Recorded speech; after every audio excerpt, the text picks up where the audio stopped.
thank you very much for having me today. So I'm really, really happy that I have the opportunity to talk a little bit about our strategy and what we're doing in Bosch Powertrain Solutions Logistics. Today I would like to really invite you for further collaboration, further discussion afterwards. I would like you to really think about what we are showing. If you agree to it, if you think it might make sense or not from your perspective, I'm really open for also critical discussions afterwards. So please come up to us and talk to us, also for collaboration ideas, for example, as well. So what am I going to do today? I will explain you a little bit, okay, where are we coming from, who we are in Bosch. Also, in a minute, you will find out what I mean with that. How we are driving sustainability as a change project in our worldwide logistics organization, which is kind of a challenging task right now. And last but not least, I will try to show you how we derive our actions from our strategy and what we already did and what we are going to do in the future. All right. So who we are. Actually, you know Bosch. You have also seen the presentation today in the morning by Thomas. So I will not repeat all of that. But I have one question. Who of you knows what kind of company Bosch is? Is Bosch a stock-listed company? Does somebody know that? No? What is it? Somebody speak up? Eine Stiftung, a foundation. That's true. So Bosch actually is a company which is owned by a foundation, which means we don't have any shareholders who can trade our stocks. As a consequence, we are very, very focused also in all what we do to have some sense of what the founder, Robert Bosch, also intended. So there, in his last will, he said the company should act for the common good. That's what we try to achieve, of course. We know our legacy is not always been lived up to, but we really try to do it right now. So what I can also tell you, I think a little bit, we have a very large organization. We have more than 400,000 employees spread across the world. I will not dive too deep on the numbers. We have 4 different business sectors, which are very different and also very, very much have different business focuses, different topics in regards of sustainability. I'm here as a representative of one of the business divisions within Mobility Solutions. Mobility Solutions is still the largest business of Bosch. So we have approximately 60% share of the overall turnover. And therefore, we also have a significant influence on the Scope 3 and every emissions actually in Bosch world.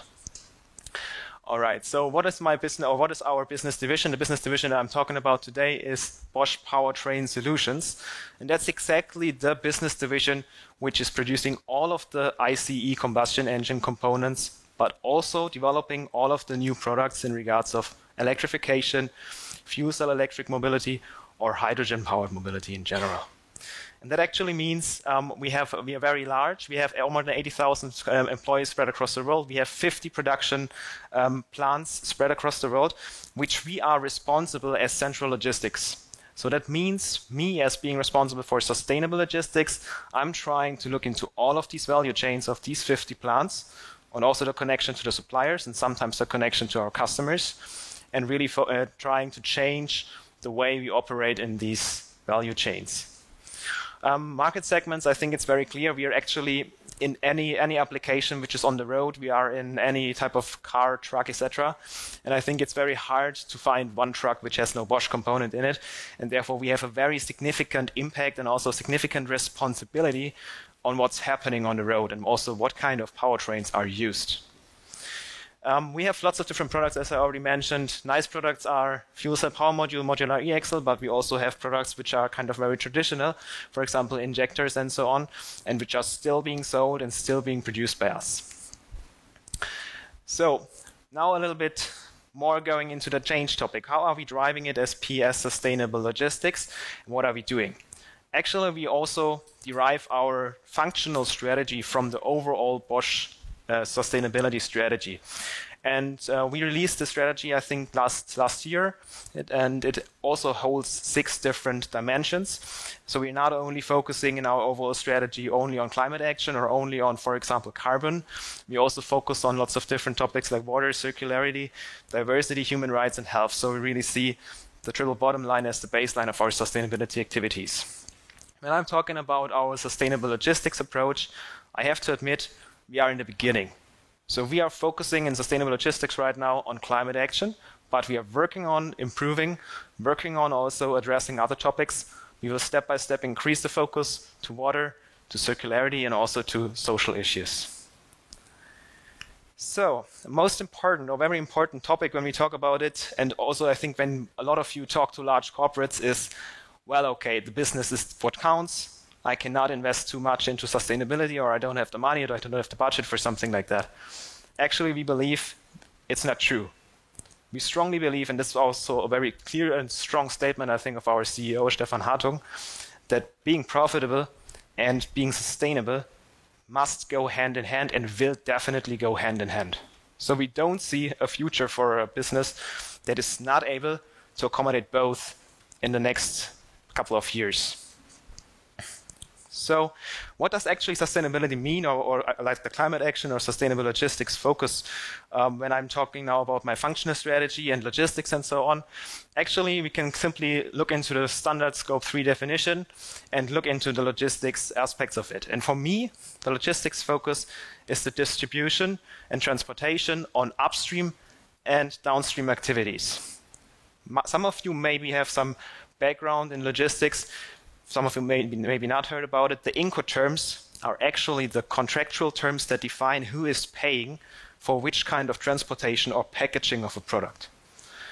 So we as Bosch very often pay, for example, in Europe, in the upstream activities according to standard conditions, the transport and the packaging. What does it mean? It is Scope 3, indeed, but I'm directly contracting the service to one other party. So I have an immediate influence on all of these topics as logistics. And it's not just like Scope 3, which is very different to understand. It's a Scope 3 that is very close to my business and very close to my core business processes as well. Therefore, we really focus on the topics where we really can also take action. And that's what we have Incoterms for, or where we are responsible in terms of Incoterms, because there we can directly talk to our partners, we can directly talk to our suppliers, and directly talk about how to change things. So also a slide that you have seen in a different way in the morning. So you can obviously see there's a Bosch culture behind all of these slides as well. So we have an overall CO2 footprint in Scope 1 and 2 of 3 million tons, 3.3 million tons approximately, which is already CO2 neutral. I think it was a very good achievement, but now we are thinking about how can we get even further? How can we do it better? How can we start really tackling the Scope 3 challenges? And when you look into this picture that we also use internally very frequently, you see logistics 0.4%. Okay, so let's forget about it. Let's focus on product use. Well, I strongly, strongly disagree, and I hope you also do, and I hope you also understand. Maybe we can also discuss later on what you think about that. But actually, logistics has a very, very strong intersection with the use of products sold. As I already mentioned, we as Powertrain Solutions, we sell combustion components, for example. If we pave the way, if we show and demonstrate in our value chains how you can use products sustainable, then we have a direct influence on this very, very large area of 92%, which corresponds to more than 400 million tons CO2 per year. So therefore, we are really trying to show also and also take the power of the organization, take our engineering competence to focus, for example, on packaging. So our products are sometimes very complex. For example, just imagine a fuel cell power module. I don't know if you have seen one, but it's large, very complex manufacturing. If we cannot manage to change, for example, the packaging, which is a lot more simple, also not very, very easy, also sometimes complex, but if we cannot change that, how can we change or how can we achieve a truly sustainable product or the manufacturing of a truly sustainable product? Therefore, we say, first things first, low-hanging fruit, we start directly with this packaging. We can change it from tomorrow. If we have an alternative, let's go to our warehouse, let's go into our plants, let's change it. We can directly do it. There's no need for waiting. We have a pioneering role. As I already said, we have a strong visibility with what we are doing. The trucks are on the road. The packaging can be seen by customers. The packaging can be seen by our suppliers. So we send a strong signal into the market. Yeah, we send a signal. We want to be sustainable if we're working together with our logistics service providers for that. And of course, as I already mentioned, the immediate influence is really important to us. So where did our whole mission actually start? As I said, we are very young in that topic. So as logistics functional target or functional vision was first established in our business division in 2021. And in this year, we actually said, well, let's take the SBTI target of Bosch and let's achieve it just 5 years earlier. That was the basic idea. We had no idea, nobody actually in logistics knew what does that actually mean. So how much emissions are we talking about? What do we need to change? What we knew was we need to focus us on 3 topics. And actually, I'm very, very happy that we did this already back then, because this categorization is still very valid from my point of view. We focus we focus on 3 topics: transport, which is very clear why we do it. We want to show and pave the way to sustainable transport. Packaging, also very clear. We want to change the way packaging is used. We want to stop using fossil resources to build our plastic packaging, for example, or forestation, or from deforestation coming paper for cardboard, etc. And third, communication. As I already told you, we are 80,000 employees spread across 50 different plants in lots of different continents and countries. We need to make this happen, that all of the people know why we are doing that, and all of the people are taken with us, and that sustainability is not a project coming from a central department in Bosch, but we are sustainable by default. So that's really our target in this area. We want to take the power of our employees, the power of the people, to really change the mindset also, and really to be sustainable by default as a logistics organization. So in 2023, we defined the first sustainable transport strategy, which was mainly aligning like, okay, well, how are we starting to do things? How are we piloting things? What is our approach to that? Why are we piloting topics? For example, which technology makes sense for us, which does not make sense for us? We were then, of course, also understanding that we need to further refine the strategy and also adapt it, make it a living strategy. And therefore, we decided to continuously say we do a strategy review based on data. So we are focusing also to create lots of transparency for all of the plants, because that's the only way you can also take them with us and make them understand what is their plants, their team's carbon footprint. And therefore, we're really trying to make all of our approaches, all of our strategic points, all of our targets, data-driven. We are a fact-based company. We know sometimes not everything can be described in data, but this is the most appropriate way to address our employees. So, actually, what is our mission statement? We say we want to drive a role, or we want to be the driving role in demonstrating the future business of Bosch, because we are producing fuel cell power modules, we are producing electrified mobility components, and if we cannot use it and integrate it in our own supply chain, who should be able to do it? We know best about the technologies, edges, and also benefits. So, therefore, we want to test these future business models. Of course, I'm now talking about nice and sexy topics like saying, okay, I'm using a new truck, I'm establishing a hydrogen truck, which makes, it's an innovative project, it's nice. That's not all that we do. Of course, we also focus very much on the basics. So our organization is very much cost-driven and inventory-driven in logistics. And that has been already cited since decades. Therefore, the efficiency topic, maximization of utilization, is really very, very present in all of our plants, all of our departments. We hate waste. I can tell it to you, really, as logistics.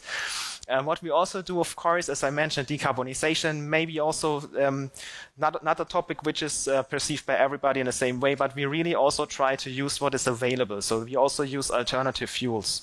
So we really try to directly jump into new solutions once they are available, once they are offered to us also with our logistics service providers. And if they're not offered, we're also checking how we can make them offer it to us.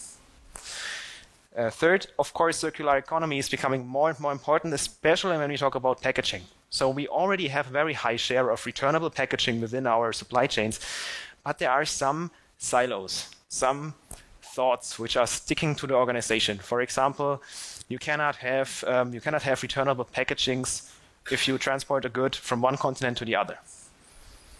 I believe that's not true. I believe it's a paradigm that we can challenge. And therefore, we're really trying to also start thinking about how can we do it? Which partners do we need to do it? How do we need to collaborate? Because especially in such topics, we need to foster the collaboration and also search out of Bosch, which has not always been part of the Bosch culture, to be very honest with you. So, and last but not least, rethink the transport optimization, transport modes. Actually, yeah, we are having a lot of transport going on the roads. We have a lot of transport going on sea freight. But what we also have is planned air freight. So I'm standing here telling you something about how we approach sustainability, but we still plan air freight. That's not very good. I know that.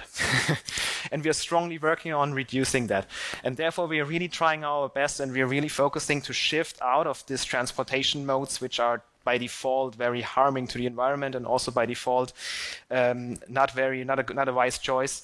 And therefore, we are trying to phase out planned air freight. We know that air freight is still a valid measure if we have supply chain disruptions. We need that. We are aware of that, and we also will have disruptions in the future where we will also fall back to air freight at some points, but we should not plan with it as a baseline. All right. So as I said, we want to focus on the most data-driven, most relevant topics. But now I think it's 5:20, so I would like to bring a little bit of movement into this crowd. So please, everybody stand up.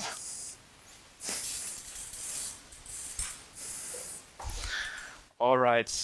So I hope that in the first question, a lot of people are sitting down. Yeah, but let's check it. If you never use a car, please sit down. Everybody's standing. Well, okay.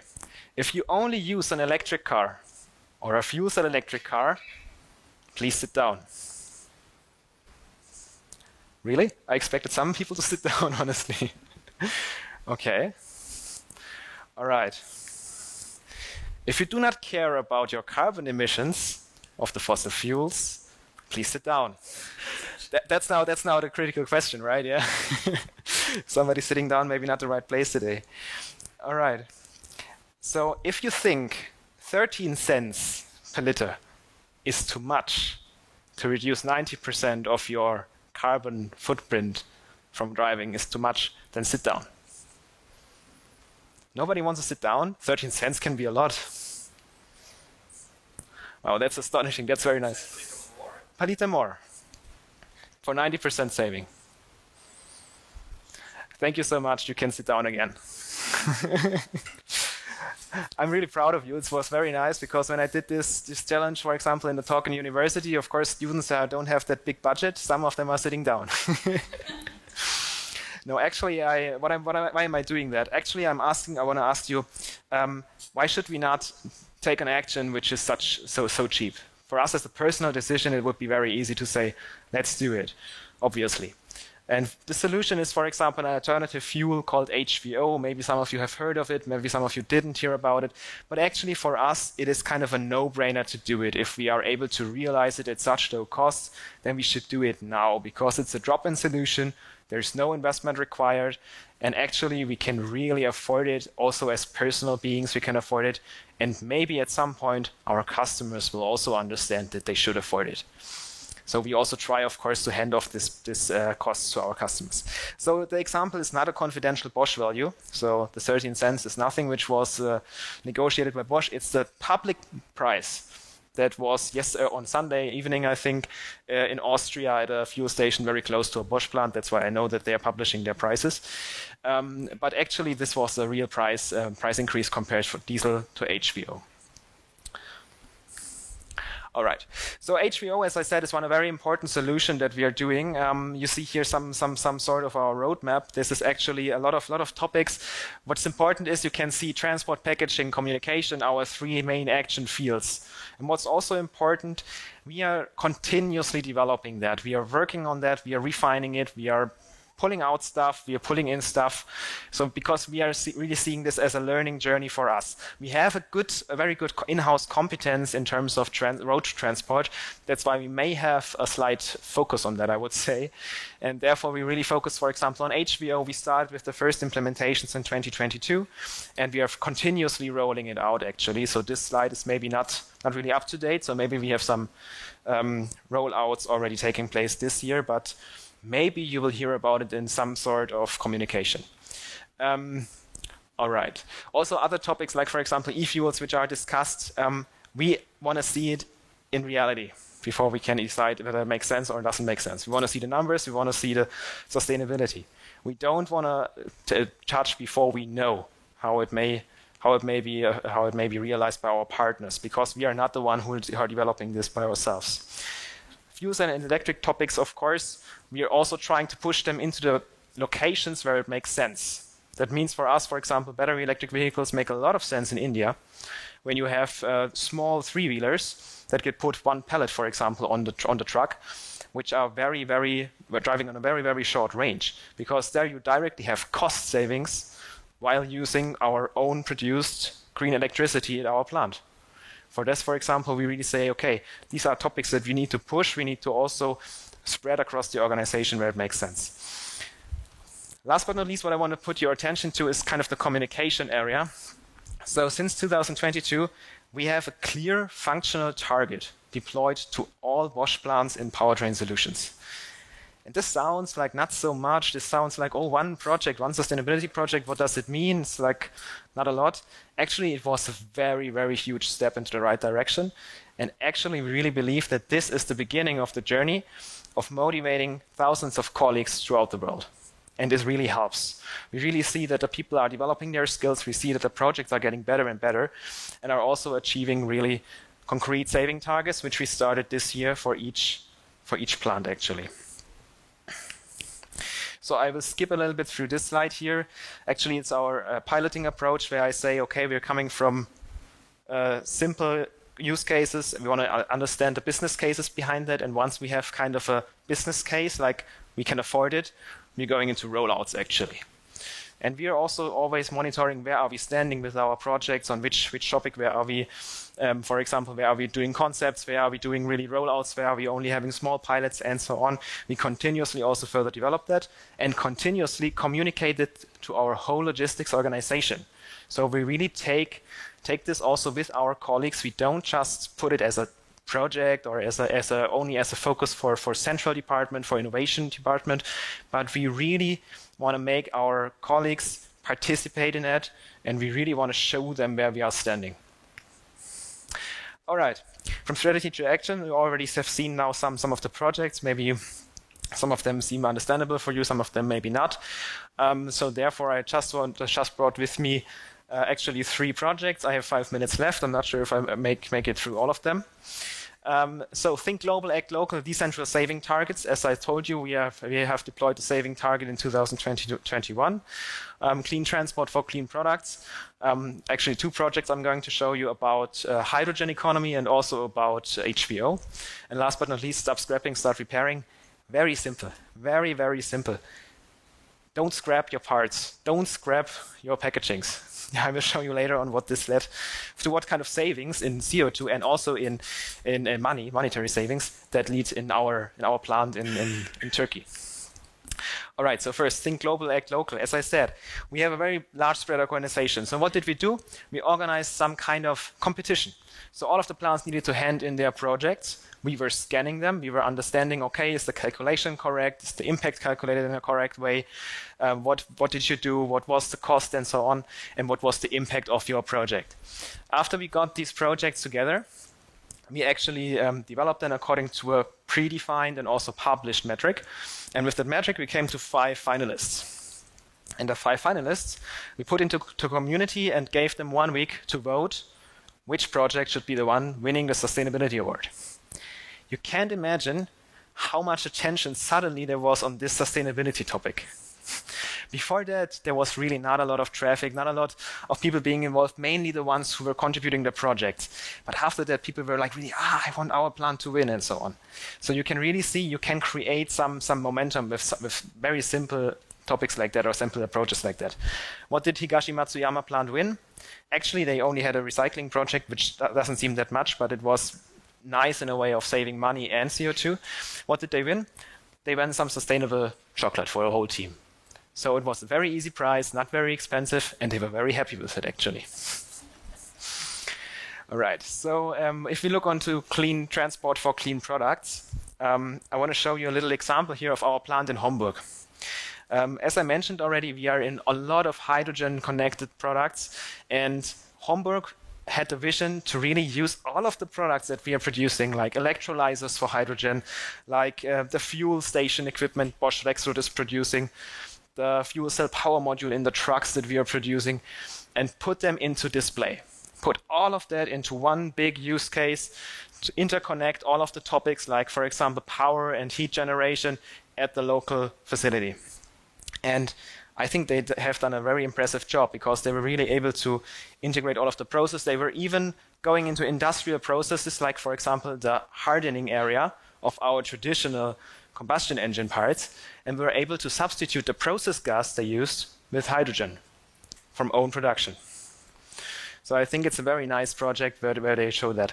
And we as logistics, actually, we are one of these demand drivers here in this cases, and also one of the ones, or one of the main drivers to really think out of the box and increase also the usage of our own product, for example, in form of the fuel cell power module. The HVO project I just mentioned, actually it's a very simple project. We just used, just sitting together, within 3 months we were able to realize the project, just sitting together with 2 logistics service providers, looking into our plant network, looking where we can refuel the HVO in Germany, making an understanding together. We all want to save CO2 emissions, we want to do that, so let's be transparent, let's collaborate on that. What happened? Logistics service providers were completely transparent in the surcharges they needed to hand over to us with the HVO. They were actually substituting 120,000 liters of fossil diesel, and therefore, on a balance base, saving more than 300 tons of CO2. And actually, it was very easy. So there was nothing big, no big discussions. There were no big issues. It was very easy to implement that pilot project. So we understood, okay, this solution is attractive also to our LSPs. And now, very, very briefly only, circular economy at packaging, thinking outside the box, repairing, for example, boxes. And we did this in our plant in Turkey, in Bursa. And the funny thing is, it was created actually together with our partner, Variopack. And the funny thing is, with such a simple use case, like saying, okay, there's a damage, I repair it locally, we saved more than 100,000 kilograms of plastic rebuying actually year per year. And with that also 170,000 euros of costs. So I can really say these small kind of projects, or seemingly small kind of projects, can have a large impact on your motivation, on your plant, and also on your balance. All right, so that's it.